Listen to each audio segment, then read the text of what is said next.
Sahabat Muslim, kisah perjalanan hidup Rasulullah penuh dengan ujian. Beratnya perjalanan hidup Rasulullah sudah dialaminya sejak masih berusia 6 tahun.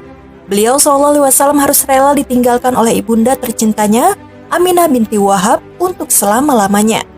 Ibarat luka belum sembuh karena ditinggalkan ayahandanya, tergores luka baru dengan wafatnya ibunda yang sangat dicintainya. Rasulullah menjadi seorang yang yatim dan piatu dalam usia 6 tahun.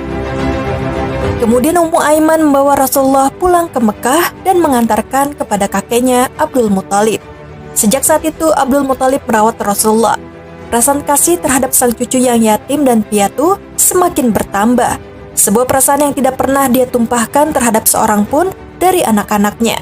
Dia tidak lagi membiarkan cucunya tersebut hanyut dengan kesendirian yang terpaksa harus dialaminya, bahkan dia lebih baik mengedepankan kepentingannya daripada kepentingan anak-anaknya.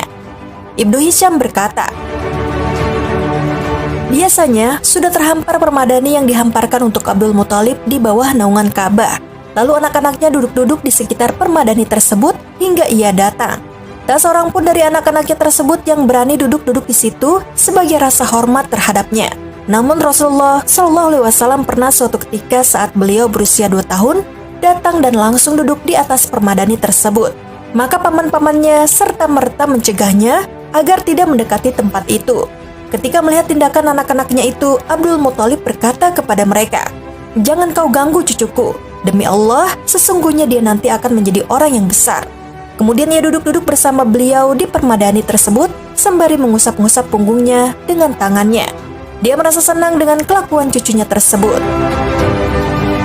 Saat beliau berusia 8 tahun, 2 bulan 10 hari, sang kakek Abdul Muthalib meninggal dunia di kota Mekah.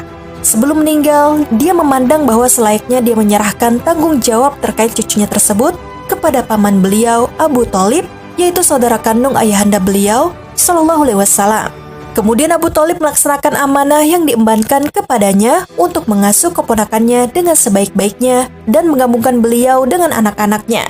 Dia bahkan mendahulukan kepentingannya ketimbang kepentingan mereka.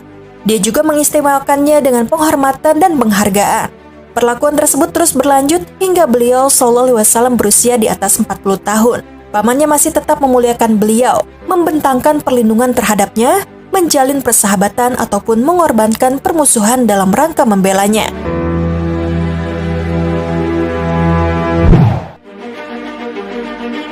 Kemudian ketika Rasulullah SAW berusia 12 tahun, menurut riwayat lain, 12 tahun 2 bulan 10 hari, pamannya Abu Thalib membawa serta berdagang ke negeri Syam hingga mereka sampai di suatu tempat bernama Bushra, yang masih termasuk wilayah Syam dan merupakan ibu kota Hauran.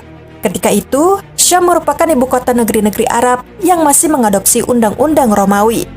Di negeri inilah dikenal seorang rohib atau pendeta yang bernama Bahira. Ada yang mengatakan nama aslinya adalah Jarjis. Ketika rombongan tiba, dia langsung menghampiri mereka. Padahal sebelumnya dia tidak pernah melakukan hal itu. Kemudian berjalan di sela-sela mereka hingga sampai kepada Rasulullah SAW. Lalu memegang tangannya sembari berkata, "Inilah penghulu alam semesta, inilah utusan Rob alam semesta. Dia diutus oleh Allah sebagai rahmat bagi alam semesta ini."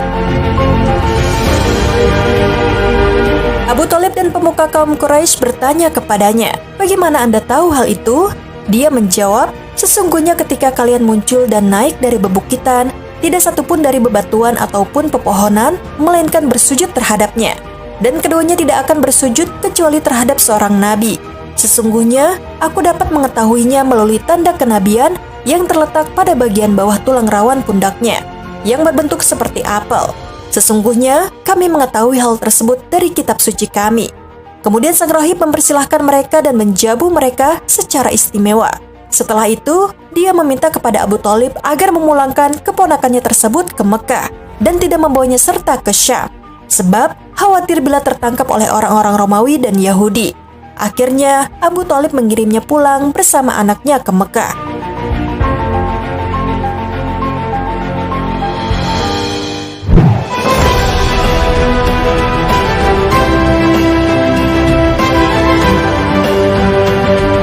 Sahabat Muslim, demikianlah kisah singkat kehidupan masa kecil Rasulullah yang dipenuhi dengan ujian. Pelajaran yang bisa kita ambil dari kisah Rasulullah Shallallahu Alaihi Wasallam, beliau sejak kecil telah mengalami berbagai cobaan dan kepahitan hidup. Menjadi yatim piatu di usia yang masih sangat belia, lalu bekerja keras untuk membantu mencari nafkah di keluarga pamannya. Kerasnya perjuangan hidup tidak membuat Rasulullah menjadi orang yang berputus asa. Justru beliau Shallallahu Alaihi Wasallam tetap tegar menjalaninya, hingga akhirnya beliau diangkat menjadi nabi dan rasul untuk menyampaikan wahyu Allah Subhanahu wa Ta'ala kepada umat manusia.